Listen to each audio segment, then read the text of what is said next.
Bien, señores, y en esta parte especial de este programa, temas matinales, hoy, como todos los jueves, tenemos al profesor José Gómez Cerda, quien en esta ocasión abordará un tema interesantísimo que se refiere a la figura histórica de Mahatma Gandhi. Mahatma Gandhi, una figura histórica caracterizado por la paz, por una lucha, pero una lucha pacífica, un pacifista. Vamos a ver, doctor Gómez Cerda. Bueno, a partir de este programa vamos a hacer 4 entregas sobre personajes que han utilizado la no violencia. Primero vamos a hablar hoy de Mahatma Gandhi, después vamos a hablar de Martin Luther King, después de Nelson Mandela y de César Chávez, que son 4 personajes que han utilizado un método diferente al tradicional en la política y en sus luchas sociales. Todos ellos asesinados, ¿eh? Sí. Martin Luther King y Mahatma Gandhi. Mohandas Karachand era el nombre de Gandhi, y lo de Mahatma es un título que se le dio por su labor, pero no era su nombre verdadero, sino fue un título que él adquirió mucho tiempo después. Mahatma Gandhi es un personaje indudablemente uno de los más carismáticos que ha tenido la política mundial.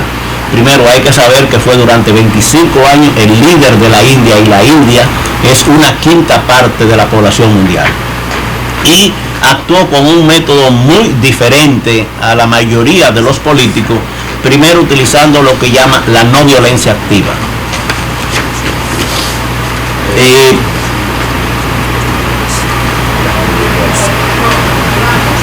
Además de eso, utilizó la oración, los ayunos y la protesta como los medios para él desarrollarse. Y además de eso, era la parte espiritual, la parte del trabajo y de la pobreza, las características de Mahatma Gandhi. A los 13 años se casó, como es tradición en la India, se fue a estudiar a Inglaterra, se hizo abogado. Después de ser abogado, se trasladó un tiempo a la India y después se fue a vivir, a trabajar en África del Sur. En África del Sur duró 20 años, y fue en África del Sur donde él conoció el problema de la colonización de Inglaterra. Inglaterra en África del Sur era una colonia de Inglaterra, la India era otra colonia de Inglaterra, y llevaban emigrantes de un país a otro para trabajar. Y ahí fue que él se dio y vio las condiciones que habían de las colonias, de los emigrantes que eran tratados como esclavos. Y ahí son las primeras protestas que él tuvo cuando vio el maltrato, y utilizó el método de la no violencia. Las personas que influyeron en la formación de Mahatma Gandhi fue primero Henry David Thoreau. Thoreau escribió una obra que se llama La desobediencia civil, donde expone cómo es el trato que deben de tener las personas y las sociedades frente a cuando se le quieren imponer leyes injustas. Y además influyó mucho en él y mantuvo una relación de amistad y de correspondencia durante más de 30 años con León Tolstoy. León Tolstoy es un escritor, un intelectual ruso, que es conocido en la literatura por 2 grandes obras. Uno se llama La guerra y la paz, y otro se llama Ana Karenina. León Tolstoy escribió un libro que se llama El reino de Dios está en tu interior, explicando la supremacía de lo espiritual sobre lo material, y sobre cómo llevar la vida simple y sencilla y dentro de la pobreza. León Tolstoy escribió, y Mahatma Gandhi le gustó mucho esa parte en la cual León Tolstoy explica cómo es que las personas que utilizan la no violencia se enfrentan a los poderes. ¿Quiénes eran los poderes? El ejército, porque el ejército era lo que representaba la represión de los países imperialistas frente a las colonias. Y León Tolstoy decía: los gobernantes le dicen a los militares, al incorporarse al ejército harán lo que le pidamos. pero lo que deseamos ejercer es la dominación, y el medio para dominar es la matanza. Por lo tanto, lo enseñamos a matar. Esa parte de la lucha de la no violencia frente al imperio fue lo que Mahatma Gandhi acató en su método de lucha. Él nunca llamó a ese método la no violencia, sino lo llamó Satyagrana. Y Satyagrana quiere decir la lucha por la verdad, y está centralizado en tres partes principales. Primero, lo espiritual como el arma de los fuertes. No admite violencia y siempre insiste en la verdad. La tarea de Mahatma Gandhi era fundamentalmente sobre el ayuno como arma, con la fe en Dios y el entrenamiento mental sobre lo físico. Nosotros, y creo que casi todo el mundo reconoce en Mahatma Gandhi el personaje político que pudo controlar un país grande frente a un imperio y pudo lograr la independencia. Lamentablemente, en el momento de la independencia de la India vino una división, y esa división fue que los que tienen la religión hindú se separaron y los que tienen la religión musulmana se separaron y formaron otro país que se llama Pakistán. Y eso desalentó mucho a Mahatma Gandhi, porque la lucha que él había hecho por la independencia de la India, después vio que el país que él había prácticamente liberado se dividió en dos. Entonces, este es un personaje muy importante que nosotros queremos dar a conocer. Esperamos que el documental lo de Mahatma Gandhi, la no violencia. La no violencia es un método que además después lo utilizaron otros personajes como Martin Luther King, como César Chávez, Nelson Mandela, de la cual nosotros nos vamos a referir después. ¿Cómo fue esa caminata que hizo él? Caminata de la sal. Él hizo varias, o sea, el imperio impuso que los indios no podían sacar sal. Entonces él hizo una caminata que recorría 16 kilómetros diarios a pie, él encabezando la marcha contra el imperio, y después pudieron tener la sal y utilizarla. Vamos a ver el documental para después hacer otros comentarios complementarios sobre Mahatma Gandhi. Era un hombre de muchas facetas, líder de una nación con la quinta parte de la población mundial. Dio de inspiración a las generaciones posteriores. Mahatma se rebelaba contra la injusticia. Un hombre entregado a su país. Mahatma Gandhi, peregrino de la paz. Siguiendo las tradiciones indias, Gandhi fue comprometido en matrimonio a los 13 años con una niña de la misma edad. Al comienzo, Gandhi se portaba como un esposo celoso y posesivo. A los 16 años, Gandhi debió afrontar su primer dilema moral entre el deber y el deseo. Al cumplir 17 años, Gandhi decidió dejar atrás a su familia y a su esposa para marcharse a estudiar Derecho en Londres. Extremadamente tímido e ingenuo, el bullicio de la gran ciudad lo intimidó de inmediato. A los 24 años, sus preocupaciones no eran ya una causa personal, sino que más bien se habían convertido en una causa común. En la Sudáfrica de finales del siglo XIX, los africanos e indios debían soportar la discriminación de los colonizadores blancos.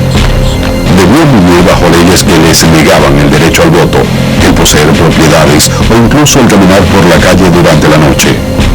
A pesar de su determinación por cambiar dichas prohibiciones, Gandhi mostraba al principio cierta ingenuidad para abordar los problemas políticos. Derrotado en la corte por los blancos sudafricanos, Gandhi resolvió actuar entonces como de fuerza unificadora. Empezó así a reunir grupos de personas de diferentes religiones y razas, todos reunidos para vivir en igualdad de derechos.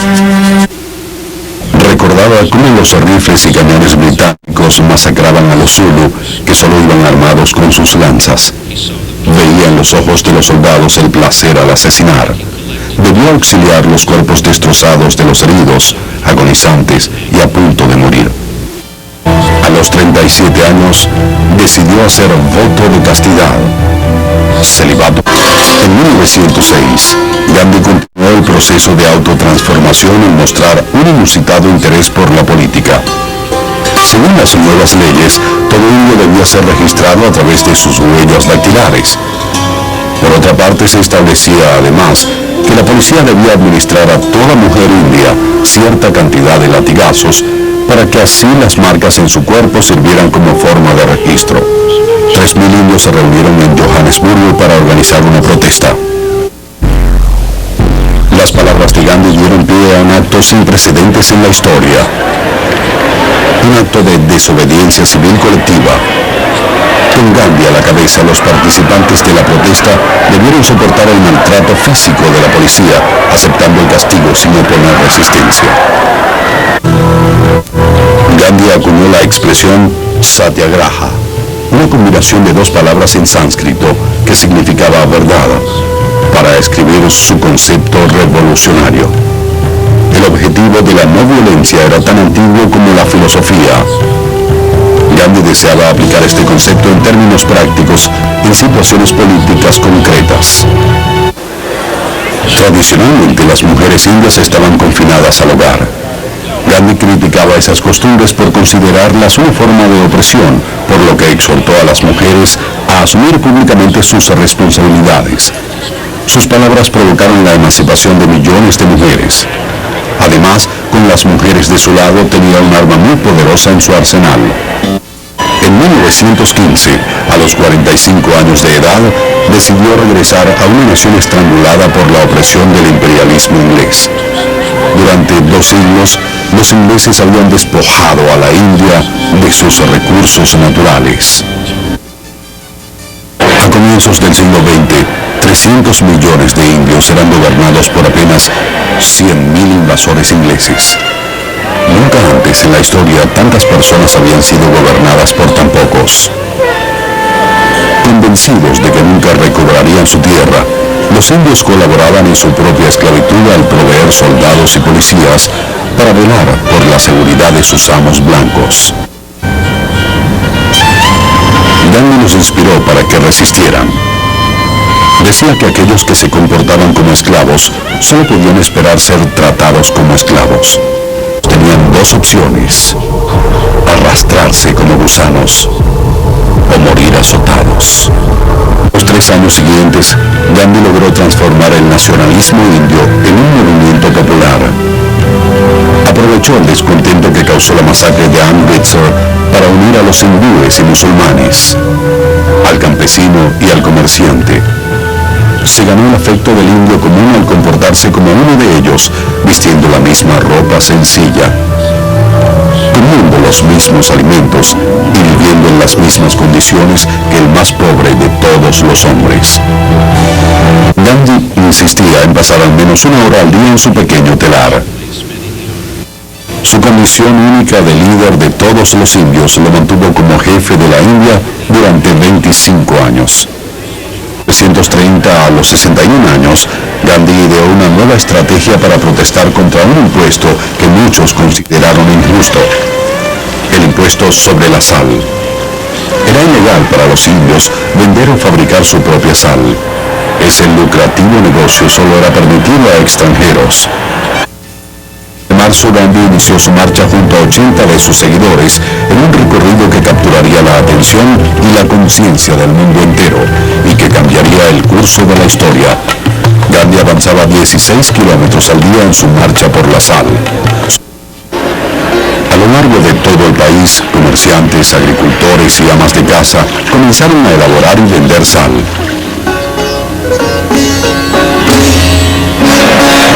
Miles de personas fueron encarceladas, entre ellas el propio Gandhi. La policía reprimió de forma violenta a los manifestantes, lo que enfureció y a su vez unió a los indios. Bajo una intensa presión internacional, el virrey Lord Irwin liberó a Gandhi y lo invitó a negociar. Gandhi fue directo de la prisión al palacio del virrey. Un honor que se le rendía a pocos. Al año siguiente, Gandhi viajó a Londres para participar en una conferencia sobre el futuro de la India. Como siempre, Gandhi viajó en tercera clase y realizó su disciplina de todos los días. A su llegada a Londres estableció de inmediato fructíferas relaciones públicas al entrar en contacto con la gente pobre y ganándose el afecto del pueblo a donde quiera que iba. Invitado al Palacio de Buckingham por la realeza, Gandhi fue criticado por aparecer ante el rey con su vestimenta usual. Gandhi respondió a estas críticas diciendo: el rey llevaba suficiente ropa para ambos. Para los indios era casi una divinidad, para los británicos el enemigo. En agosto de 1942, Gandhi exigió independencia inmediata al declarar: aquí está el plazo que les he dado. Háganlo o mueran. Tendremos a una India libre o moriremos en el intento. La noche del discurso Renuncia a la India en 1942, él y el Congreso entero fueron arrestados. A los 73 años de edad y con salud quebrantada por los siguientes 2 años, él dirigiría la rebelión desde prisión.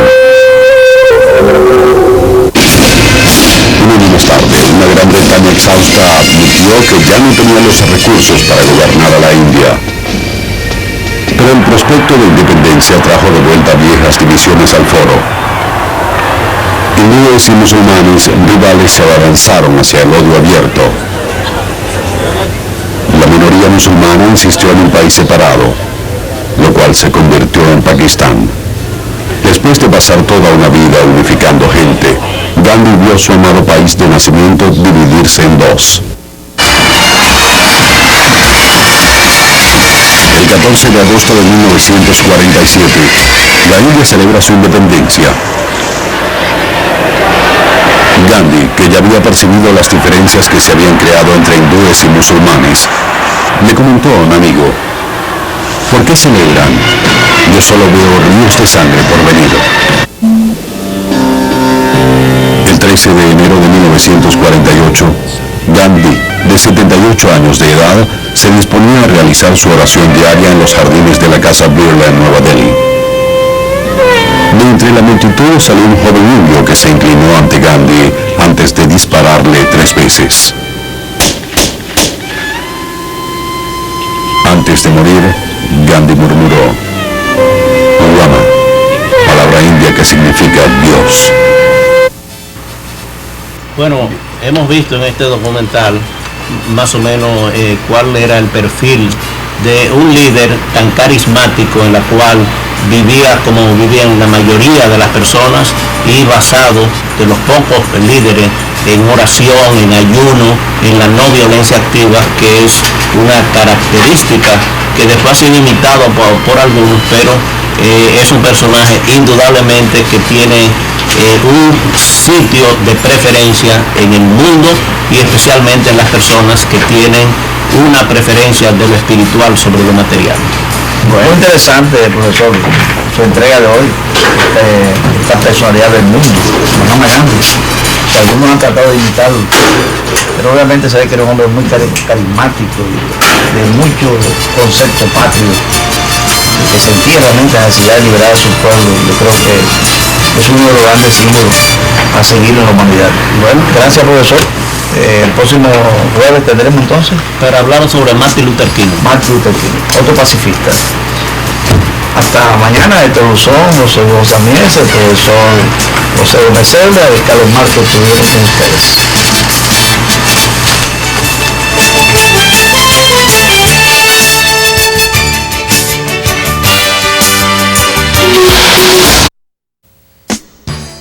En nuestra sesión educativa de cada jueves, con la presencia del profesor José Gómez Cerda, reconocido líder sindical, quien ha escrito interesantes ensayos sobre el sindicalismo en la República Dominicana y un versado conocedor de temas nacionales e internacionales. Vamos hoy a hablar sobre la vida de Martin Luther King, ese profeta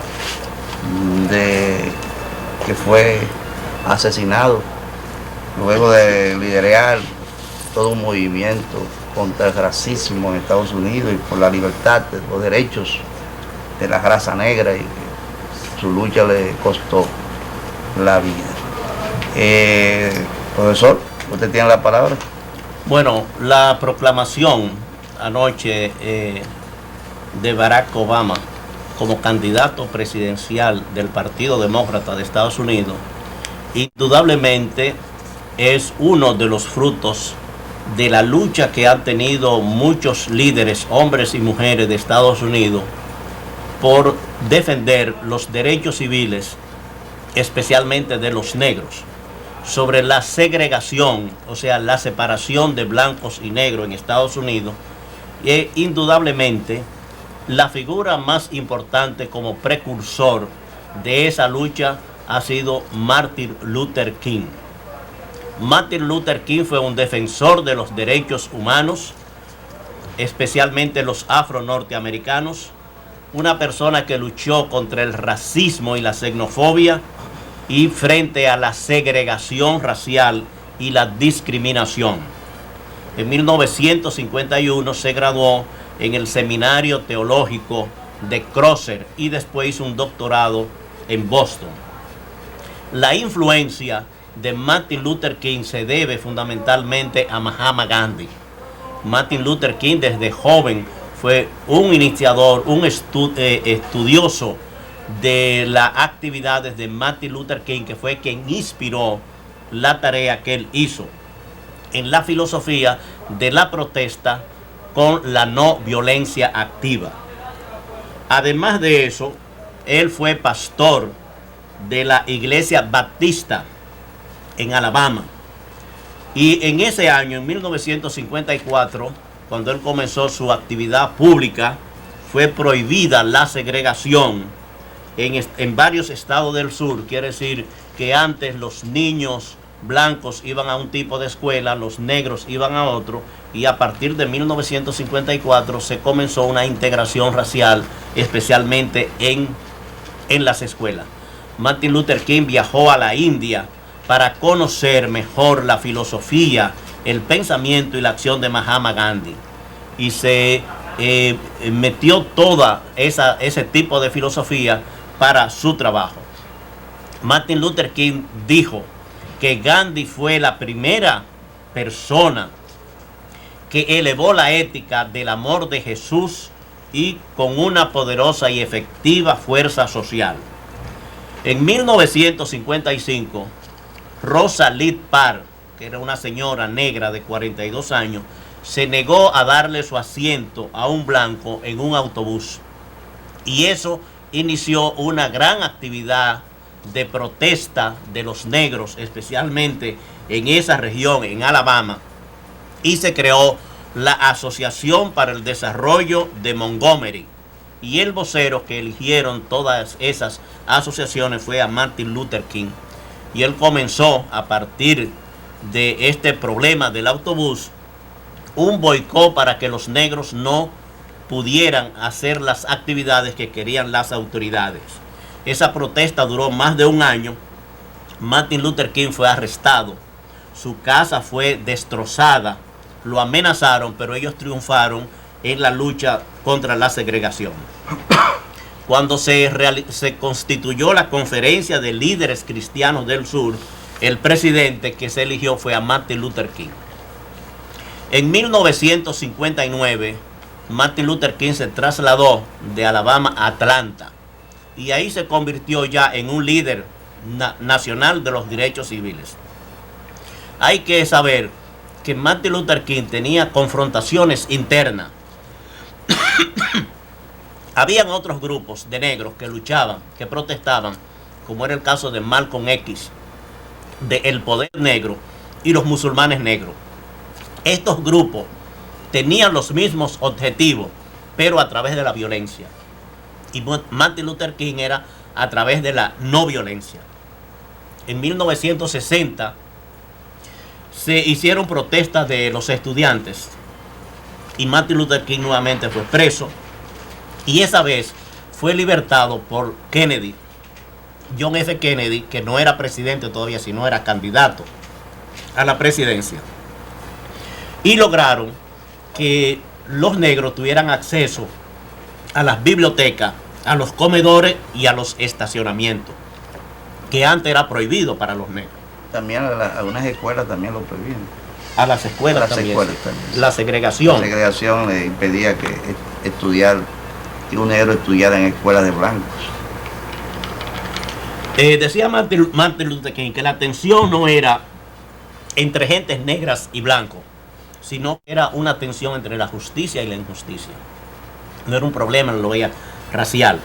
Y así él hizo una campaña de los derechos civiles para lograr, porque antes los negros no tenían derecho al voto y tenían que empadronarse, pero tenían que pagar un gran impuesto.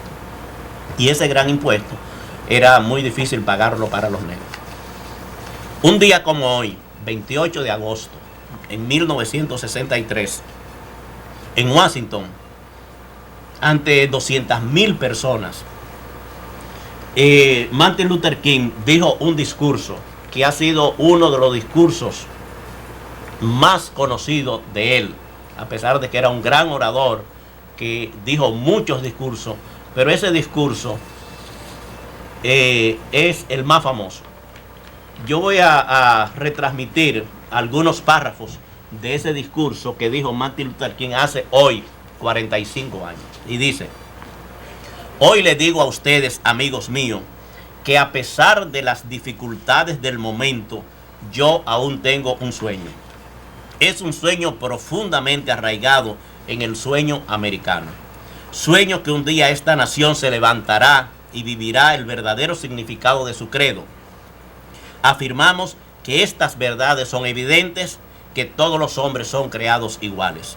Sueño que un día, en las rojas colinas de Georgia, los hijos de los antiguos esclavos y los hijos de los antiguos dueños de esclavos se puedan sentar juntos en la mesa de la hermandad. Sueño que un día, incluso el estado de Mississippi, un estado que se sofoca con el calor de la injusticia y de la opresión, se convierta en un oasis de libertad y de justicia. Sueño que mis 4 hijos vivirán un día en un país en el cual no serán juzgados por el color de su piel, sino por los rasgos de su personalidad. Hoy tengo un sueño.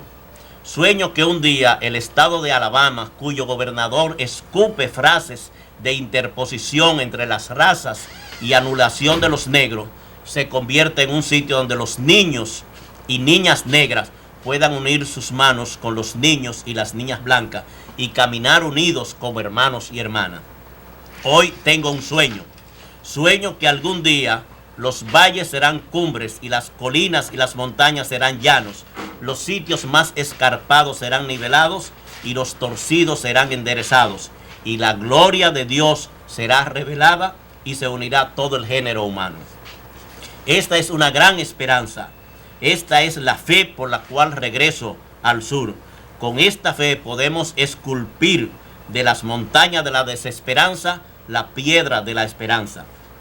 Con esta fe podremos transformar el sonido discordante de nuestra nación en una hermosa sinfonía de libertad. Ese será el día cuando todos los hijos de Dios podrán cantar el himno con un nuevo significado. Tierra de libertad, donde mis antecesores murieron, tierra orgullo de los peregrinos, en cada costado de la montaña que repique la libertad. Que repique la libertad desde las poderosas montañas de Nueva York, pero no solo eso, que repique la libertad desde la montaña de piedra de Georgia, que repique la libertad desde la montaña Lookout de Tennessee, que repique la libertad desde cada pequeña colina y montaña de Mississippi, de cada costado de la montaña, que repique la libertad.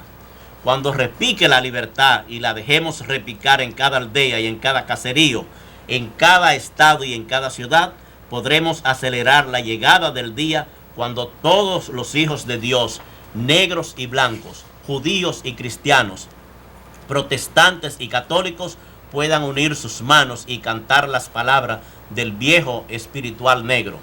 Libres al fin, libres al fin. Gracias a Dios omnipotente, somos libres al fin.